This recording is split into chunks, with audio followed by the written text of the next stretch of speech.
Welcome back. Welcome back. We're now getting ready to get started in the second part. We always do two parts on Sabbath. This is the second part. We're in Hosea chapter 2. And of course, as we're studying Hosea chapter 2, we are talking about how marriage in the Bible sense of marriage is different from the common Christian European sense of marriage that we now see. And I also mentioned to you that in many parts of the earth, especially if you go into the continent of Africa, or if you're in the Middle East, so-called Middle East, you are seeing really the same principles that we see in the Bible. In fact, a lot of the Islamic culture in the religion of Islam comes from the Middle Eastern culture from whence it began. And so you'll see in Islamic culture, men have more than one wife if they can take care of them. But it's the same principles that we see here in the Bible. And so we see that the wife is only supposed to have one husband. And in the Bible, Israel is his wife. Now, he doesn't have more than one wife. He has Israel as his wife. And she's only supposed to have one husband. And now the prophet Hosea is being used by the Most High to illustrate with the northern kingdom. Now we're talking about the northern kingdom in Hosea. Okay, talking about the northern kingdom. So he's using this to illustrate with the northern kingdom the waywardness of Israel in going after other gods, which is adultery in the spiritual sense, and how he's going to bring her back. And again, we talked about how, and I want this to be pretty clear. We did it the first part today, or was it last night? I can't remember now. But there's two whores that are spoken of in the Bible, and they're two different situations. You have the whore, which is the Romish church based in Rome, led by the children of Japhet, which is a worldwide religious political entity. It's a government as well as religion, and it's worldwide. And we talked about how all Christianity that you see today came out of Rome. Everything. There's no Christian organization that did not have its beginnings in Rome. All of them do. And so we saw about, and that's by prophecy, that's that whore and all of her daughters. Okay. But the whore of Israel is different because he called that woman into existence. He called that to be his own wife. It was chosen by him. And so that whore, he punishes her hard. And in the end, he brings her back to himself. And that's what we're dealing with now in real life as far as the awakening. The awakening is really our fathers, God's. We're going back to the God of our fathers and awakening as to who we are. Now we're talking about the southern kingdom and the northern kingdom. And we read how both of us are going to be brought back. And he distinct. He'll say Judah, and he says Israel, and then he says it's going to be one, right? He brings it back. So Hosea is representing the northern kingdom, and that's one of the reasons I wanted to study Hosea and then study Amos, because those two prophets represent the northern kingdom. So we're going to talk about that, and it's going to tell us a lot about the northern kingdom. And as a matter of fact, we already saw, by way of review, we saw that the Most High said Judah is going to be delivered, and this is in Hosea chapter 1, verse 7. But I will have mercy upon the house of Judah, and will save them by Yahweh their Most High, and will not save them by bow, nor by sword, nor by battle, nor by horses, or by horsemen. So we know that the southern kingdom of Judah was scattered the final time in 70 AD by the Romans. We know that the majority of the southern kingdom, not all, but the majority, went into the continent that we now call Africa. We know that the Hamitic people and those that have been converted into Islam sold Judah into slavery to the children of Japhet. And as a matter of fact, let's take a look at Joel, because Joel, the prophet Joel, actually illustrates this in Joel, which is right after Hosea. If you look at Joel chapter 3, and look at this very closely, because if you look at Joel chapter 3, you'll see that dynamic. Watch. Now, I want to remind y'all, the land of Canaan came from Ham. right? The originator of Canaan. Canaan is the grandson of Ham. And that's the originator of the land that we call Canaan or Palestine. The Philistines that were in Palestine came from Mizraim. They didn't come from Ham. They were from Ham, but they weren't from Canaan. They were from Mizraim on the coastline. Why they call it Palestine is from Philistia. And so you remember now, so all of the original inhabitants and original inhabitants of the Philistines are from Ham. Okay? The original inhabitants of the Greeks and Cyprus are Yafet.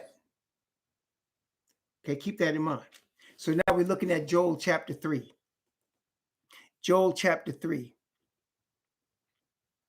I'm going to start at verse 1. And I'm going to go from verse 1 down to verse 6. Joel chapter 3, 1 to 6. For behold, in those days and in that time, when I shall bring again the captivity of Judah in Jerusalem, I will also gather all nations and bring them down into the valley of Jehoshaphat, and will plead with them there for my people and for my heritage Israel, whom they have scattered among the nations and parted my land. And they have cast lots for my people, and have given a boy for an harlot, and sold a girl for wine that they might drink. Yea, what have ye to do with me, O Tyre and Zidon, and all the coasts of Palestine? That's Ham right there. Tyre, Zidon, and the coast of Palestine represents the children of Ham. Remember that. Okay. What have I to do with thee, O Tyre and Zidon, all the coast of Palestine? Will ye render me a recompense? And if ye recompense me swiftly and speedily, will I return your recompense upon your own head? In other words, there's no price you could pay for what you did. Okay. Because ye have taken my silver and my gold, and have carried into your temples my goodly pleasant things, and the children of Judah, watch, and the children of Jerusalem have ye sold unto the Grecians. The Grecians are the Europeans. So the Hamitic people sold Israel to Europeans. It's telling you right there in Joel. You have sold the children of Judah and the children of Jerusalem have ye sold to the Grecians, that ye might remove them far from their border. I mean, it tells you right there, right? So it's telling you what actually happened. So the Israelite people that came from the southern kingdom of Judah went into the continent that is now called Africa, and were sold by Hamitic people from Palestine, the original Philistines of Mizraim and Zion, Tyre. All of those Hamitic people sold to Grecians, who are the children of Japhet, which is why you got Dutch, Portuguese, English, Spanish, and French colonies of people that have been colonized by these people who were slave masters, from Haiti into France, and Cameroon, which is France, and Cote d'Ivoire, which is Ivory Coast, which is France. Ghana is English. Jamaica is English, right? You got Puerto Rico, you got Dominican Republic, that's Spanish, with Panama and all of Central America, right? You got Brazil, which is Portuguese, right? All of them were colonized. You got South America, South Africa, which was colonized by the Dutch. So you have sold Judah to Grecians, and that's okay. So that's what you got. So now you had Judah being sold in that regard, but Israel was scattered before that, right? He said that. He said there. He said, I'm going to cease, verse 4, and Yahweh said to him, call his name Jezreel for yet a little while, and I will avenge the blood of Jezreel upon the house of Jehu, and I will cause to cease the kingdom of the house of Israel. So he scattered Israel. Okay. And he had Judah sold. But this is the northern kingdom we're dealing with in Hosea. So now let's go to chapter 2. And let's start again, chapter 2, beginning at verse 1. We kind of diverted when we started talking about marriage a little bit in the last section, but I think that was pretty good. The Most High had us do that. But let's go back now. Hosea chapter 2, beginning at verse 1. Say ye unto your brethren, Ami, and to your sisters, Ruama, plead with your mother, plead, for she is not my wife, neither am I her husband. Let her therefore put away her whoredoms out of her sight, and her adulteries from between her breasts, lest I strip her naked and set her as in the day that she was born, and make her as a wilderness, and set her in a dry land, and slay her with thirst. And I will not have mercy upon her children, for they are the children, they be the children of whoredoms, for their mother hath played the harlot. She hath conceived them, have not, she that conceived them have done shamefully. For she said, I will go after my lovers that give me my bread and my water, my wool and my flax, my wine, mine oil and my drink. So Israel worshiped other gods and said, I will go after my other gods that gave me all of these things. They give honor to false gods. Praise the Lord. Who is the Lord? Who is that?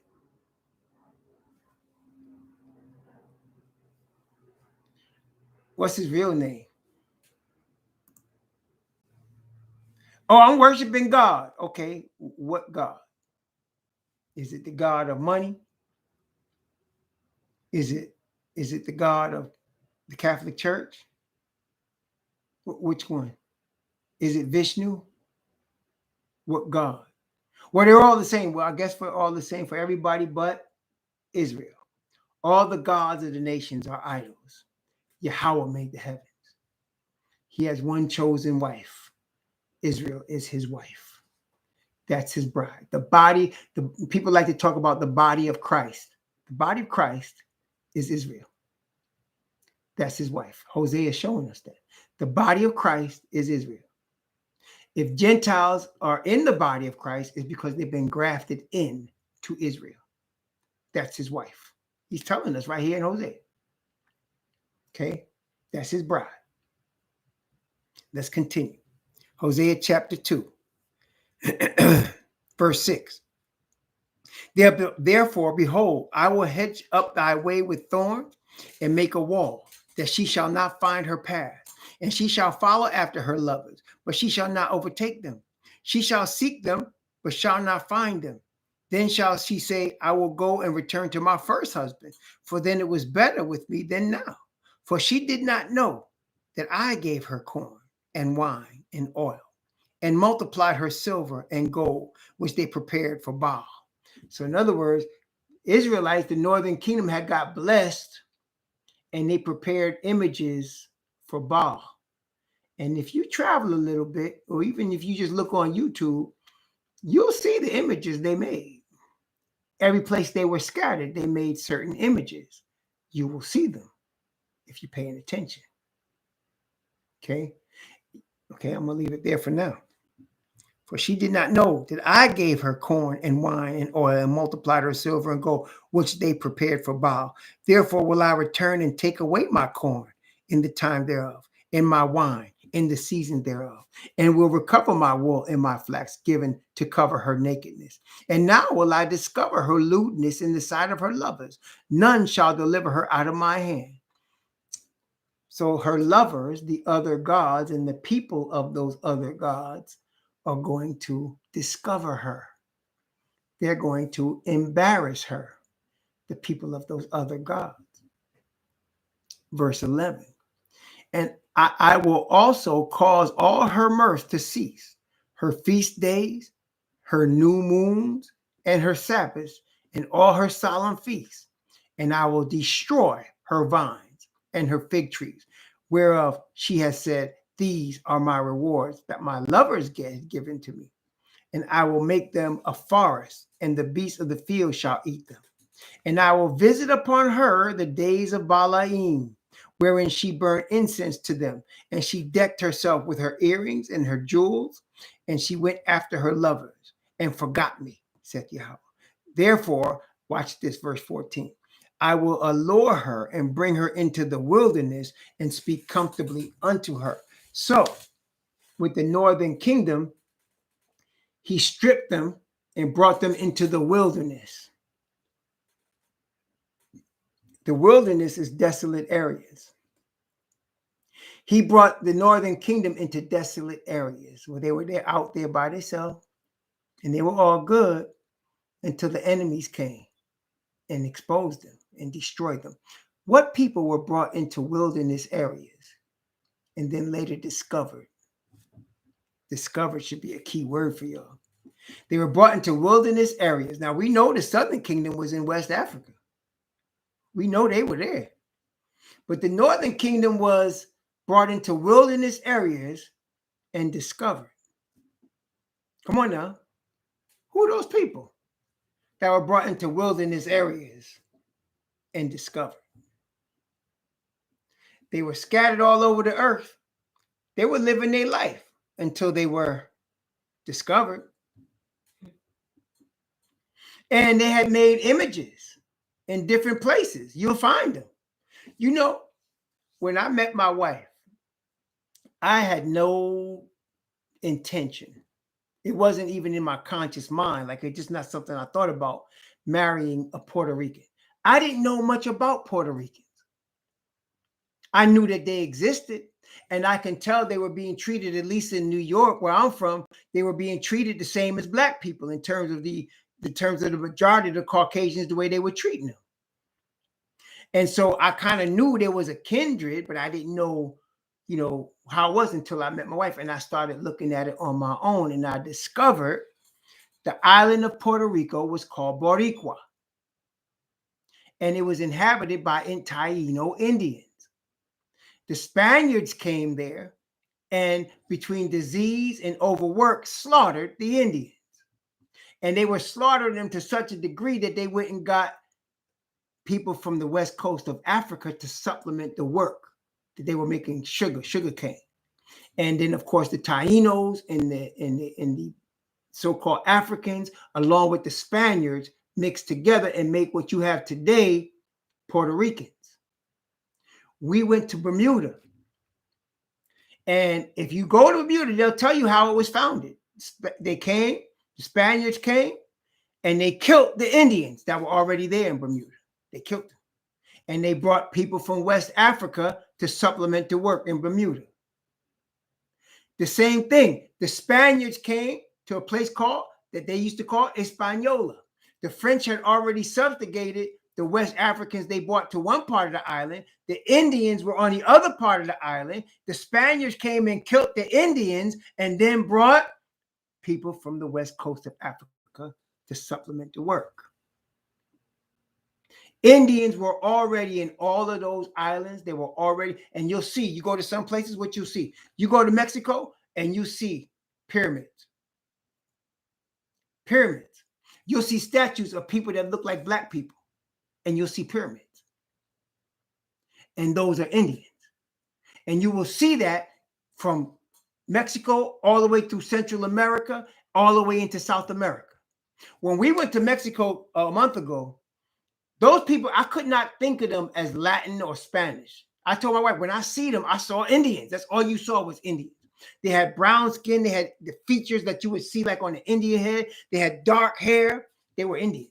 They were more reddish color. Brown reddish. And then, of course, you did see the mix of the Spanish with them. But there's some areas, they go from brown red to dark. They're Indians. Okay? And every place on earth you find them. And every place they were in, whether they're in what's now Canada or Alaska or the US, they were there.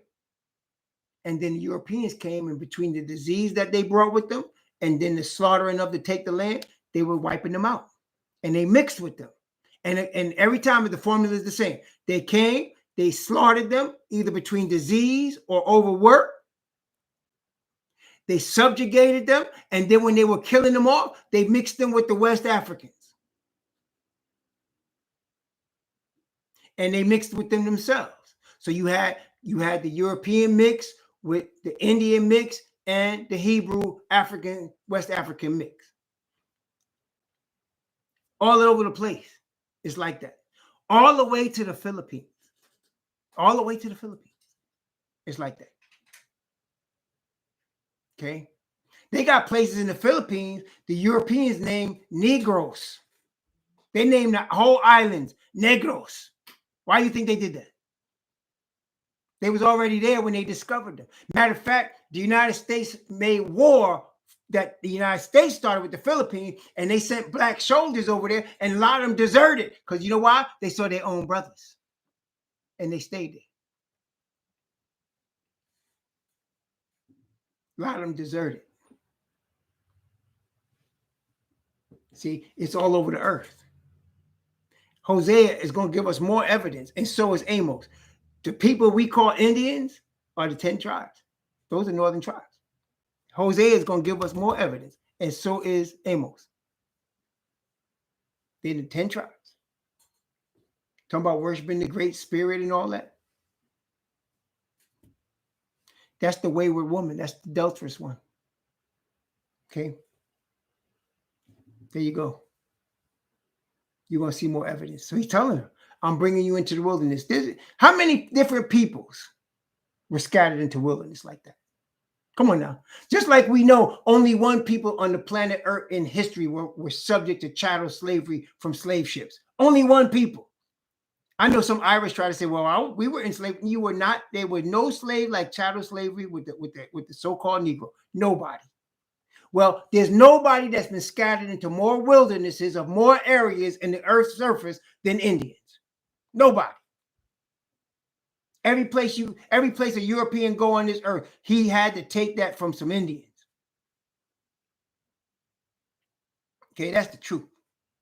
You can find them up in Alaska. They call them Eskimos. You can find them in Canada. They were mistreated there too. The Canadians will tell you they mistreated them bad, slaughtered them. And of course, we know about here between Cherokees and all the different tribes of Indians that were slaughtered here. Seminoles. Forget the ones that own the casinos, man. Most of them are, they mixed with the majority. But there's ones that don't look like that. That ain't got no casinos. They got reservations and they being dogged. Okay, what you think that pipeline up there in North Dakota is all about? They ain't profiting from that. Other people coming to North Dakota, South Dakota, profiting from that, but not them. Okay, so it's all over the earth. It's pretty plain. And then, especially like I said, you look in Panama, you look in Costa Rica, you look in Mexico, you will see them pyramids. You will see these same pyramids all over. Aztecs, Mayans, that's northern tribe. Tainos, that's northern tribe. They didn't just show up, that's northern tribe. They were put into the wilderness. Okay, here you go. Let's continue. Hosea chapter 2. Hosea chapter 2. Start at verse 13. And I will visit upon her the days of Baalim, wherein she burned incense to them, and she decked herself with her earrings and her jewels, and she went after her lovers and forgot me, saith Yahweh. Therefore, behold, I will allure her and bring her into the wilderness and speak comfortably unto her. I will give her vineyards from thence, and valley of Achor for a door of hope. And she shall sing there as in the days of her youth, as in the day when she came up out of the land of Egypt. And it shall be at that day, said Yahweh. Now, this is prophetic. It didn't happen. Hosea is prophesying, right? It shall be at that day, said Yahweh, that thou shalt call me Ishi. Ishi means husband. Thou shalt call me no more Baal. You know what Baal means, right? Baal means Lord. Baal means Lord. Literally. Ishi means husband. So you were worshiping a false god that you called Lord instead of your husband, the only God of Abraham, Isaac, and Jacob, Yah. You were worshiping a false god that you called the Lord. Okay? You're not going to call me that anymore. You're going to call me husband. You're going to call me by my name, Yah. Verse 17. For I will take away the names of Baalim out of her mouth, and they shall no more be remembered by their name. And in that day I make a covenant for them with the beasts of the field and with the fowls of heaven and with the creeping things of the ground. And I will break the bow and the sword and the battle out of the earth, and will make them lie down safely. I will betroth thee unto me forever. I will betroth thee unto me in righteousness and in judgment and in loving kindness and in mercies. I will even betroth thee unto me in faithfulness. And thou shalt know Yahweh. And it shall come to pass in that day, I will hear, saith Yahweh. I will hear the heavens, and they shall hear the earth. And the earth shall hear the corn and the wine and the oil, and they shall hear Jezreel. And I will sow her unto me in the earth, and I will have mercy upon her, that I had not obtained mercy. And I will say to them which were not my people, thou art my people. And they shall say, thou art my most high. Very few people today understand what we just talked about. There's people arguing against it hard, but you can't deny what really we know, that they've been scattered all over the earth, like us, that they were in wildernesses before us. We were in Africa. They were in the wildernesses of what is now called United States of America. They were here when the European came. They were in Mexico. It's called Mexico. They were there already when the European came. You go all over Mexico. My wife and I went to several places, and every place you go, they got every town has a center. They call it, every town has what they call a centro. And in every centro, there's a giant Catholic church. And in every one, there's a statue of some priest, some, appointed archbishop that came there and subjugated them and brought Christianity to them. Everyone. Okay? Because that's what happened. They were Indians. They were worshiping their other gods that caused them to lose the land. And then here come the whore. And Babylon took them over and subjugated them. And it happened everywhere from Mexico through Central America into South America, all of them countries. Same thing. All of them. In one country, I think it's not Ecuador. It might be Peru, but I can't. It might be Ecuador. There's a statue, and the statue has an Indian man with a Catholic bishop to show, what was there and how it mixed. Catholics didn't come and just say, "Oh, we want to introduce you to this new religion, and you're gonna like it." No, they didn't do it that way.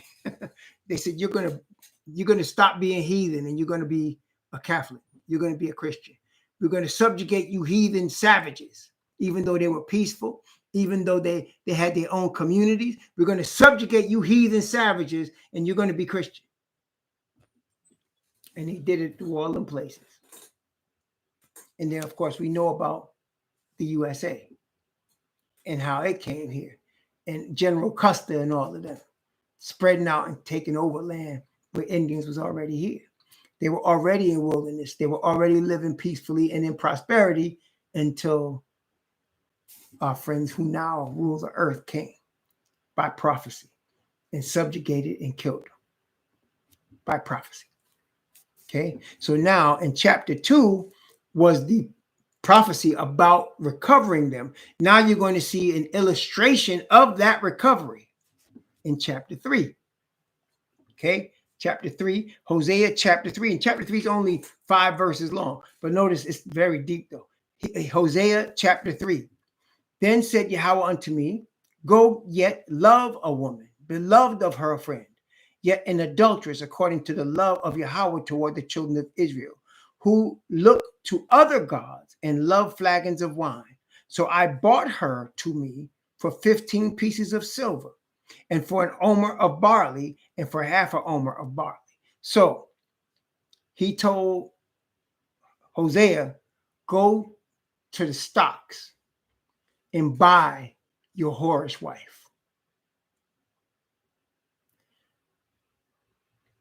The Most High tells us we are what? Bought with a price. He says to glorify Yah in your body and your spirit, because you are bought with a price. Israel is that whorish woman that has been bought. That's what is called redeemed. Let's go back to Deuteronomy 28 for a second. And the familiar verses that we know who have been awakened in Deuteronomy chapter 28 are the verses that go from verse, let's say from 6, well, it's 28:68. Deuteronomy 28:68. Let's look at this. And Yahweh shall bring thee into Egypt again with ships, by the way whereof I spake unto thee, thou shalt see it no more again. And there ye shall be sold unto your enemies for bondmen and bondwomen, and no man shall buy you. Doesn't it seem a little strange that it says you're going to be sold, but nobody buys you? That's Judah. What does that mean? That means you're sold and nobody will redeem you from slavery. It's called chattel slavery.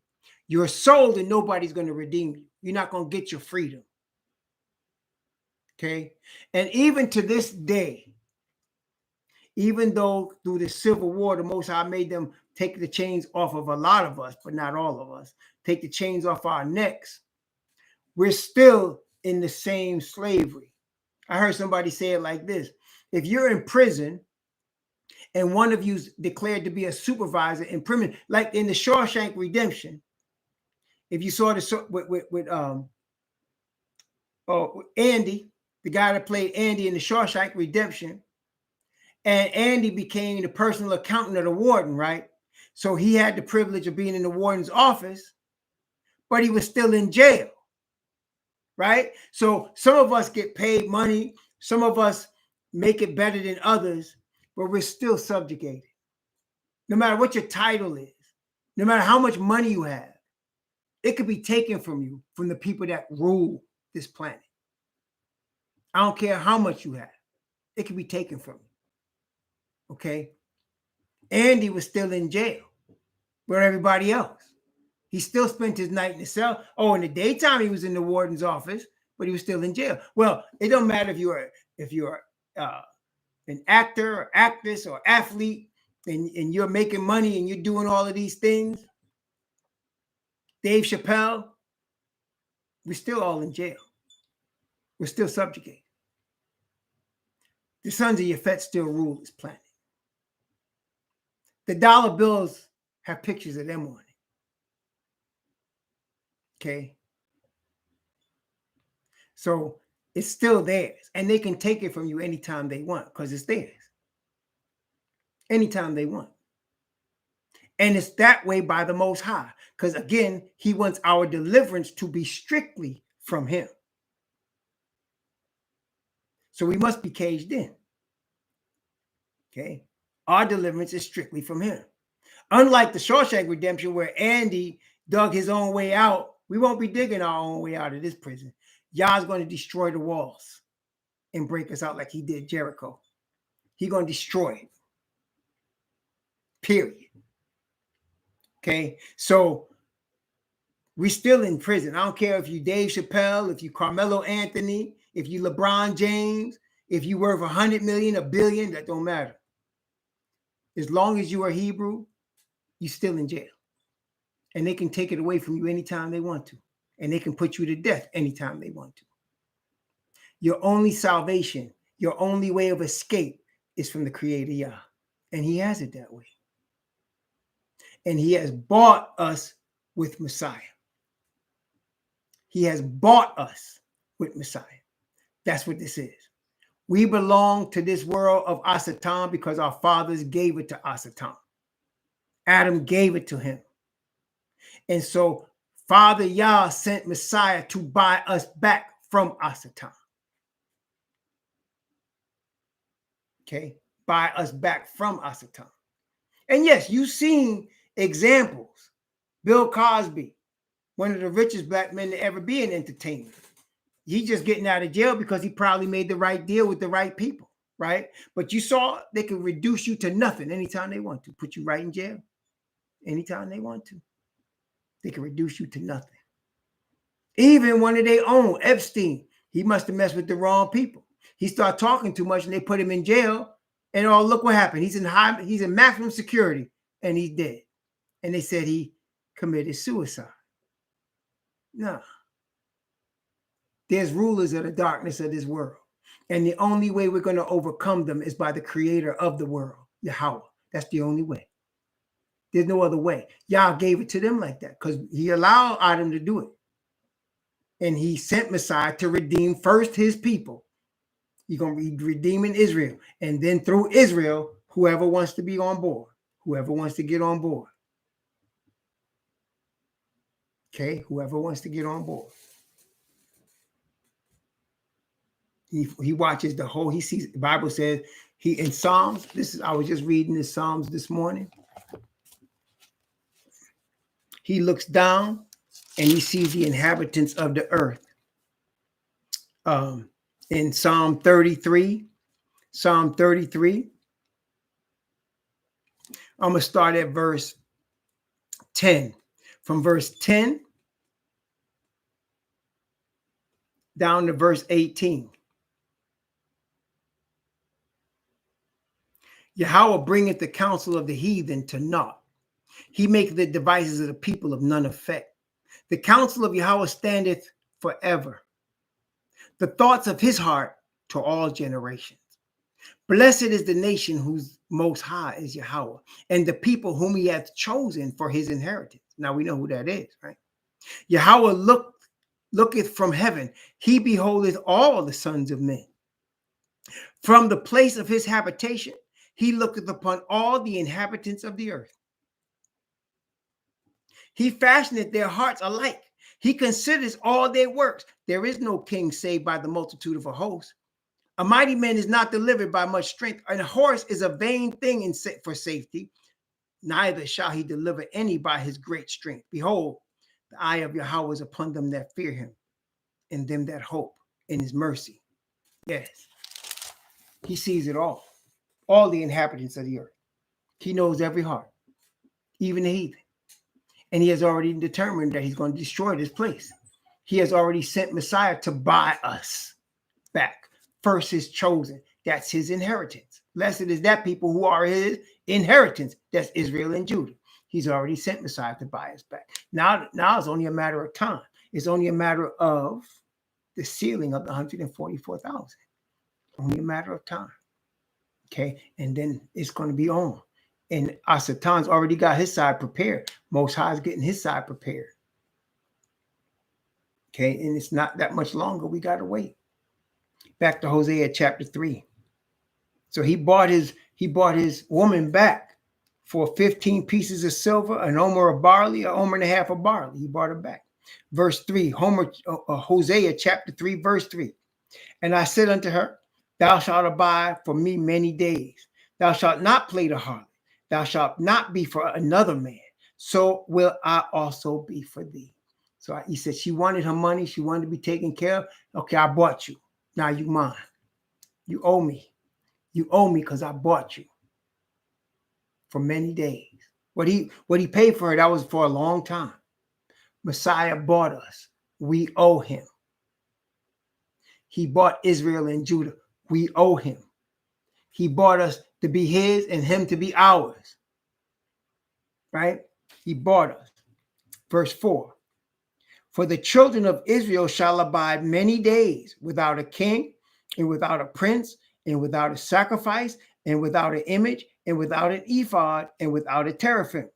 Afterward shall the children of Israel return and seek Yahweh their most high and David their king, and shall fear Yahweh and his goodness in the latter days. Here we are. Here we are. So we've already read how he's going to raise David back up to be the throne on Israel, and how Israel and Judah, the two nations, are going to become one. We're going to become one nation again. David's going to be our king. He's going to raise up to have David as our king. And then we put it all together. It's beautiful. So you got David the king, Messiah the king of the whole earth, the king of kings, Father the king of the universe. You got the 12 apostles that's going to be leaders of the 12 tribes, judging the 12 tribes. You got the 144,000 that's going to be with the Lamb wherever he goes. Powerful, right? And you got all the nations of the planet, the heathen nations, worshiping Yah. There's not going to be any worship of other nations, other gods. We done already read from Zephaniah. We're all going to speak the same language. It's going to be a heavenly language, a new tongue. All of us are going to speak the same new tongue. We're going to be able to communicate, no problem, no matter where we go, no matter what nation it is. We're all going to have the same God and speak the same language. We're all going to have glorified bodies. Praise the Most High. There'll be no more death. There'll be no more greed. There's a lot of greed on the planet Earth. Greed kills a lot of good. Why do you think they can't get anything done in Washington the way you think it should be done? That's easy to do. Really, the decisions are really easy. Help the poor, feed the homeless, help the people. You could do that. But the only thing stopping them is greed. That's it. It's not Democrat, Republican. That's a bunch of garbage. It's a front. They all greedy. And they're trying to see how little they can give to people so that they can get the most for themselves. It's greed. Straight. That won't exist anymore. There'll be no more greed or greedy people. That wickedness will be gone forever. Praise the Most High. Okay. And he's telling you, afterwards shall the children of Israel return and seek Yahweh and David and Yahweh and fear Yahweh in his goodness in the latter day. That's prophecy. So the 10 northern tribes, they're going to have a remnant of them, just like a remnant of Judah. You're going to have a remnant of Israel. They're going to also seek the Most High. And among them also, you're going to see of the 144,000. Among them also, of the people that are Indians, you're going to see from these different places. They call Hispanic or Latin. They're neither. They're neither. They're Indians, and the Indians are the Israelites. You're going to see them rise up. They're already doing it. You're going to see them rise up into this truth. You're going to see them rise up into this truth. Praise the Most High. And of course, Judah is the leader of it. That's why you're seeing from among the United States, Judah coming with the word first. But the call's going to go out to Ephraim, and they're already receiving it. Okay, it's already happening. Praise the Most High. The Indians, who we call Hispanics and Latins, they're the ones receiving this next. Now, you're going to see more. It's coming, man. I know I see it in the word, and the Most High's already showed me it in dreams. He's already showed me. I know it's coming. It's already started, right? And so praise the Most High. Y'all, we're going to stop here today. We're going to come back next Friday and start chapter 4. Praise the Most High. It's going to be beautiful. Hosea, we're going to see more. He's going to give us more evidence of what we're talking about. We only read the first 3 chapters so far, and this is where we are. I pray that you were blessed and that the words here spoken and taught will be a blessing to your soul and to the people that you're with. Glory to the Most High Yahweh. May he bless you and keep you and cause his face to shine upon you and be gracious unto you and lift up his countenance upon you and give you peace. Please enjoy the rest of your weekend safely. Shalom.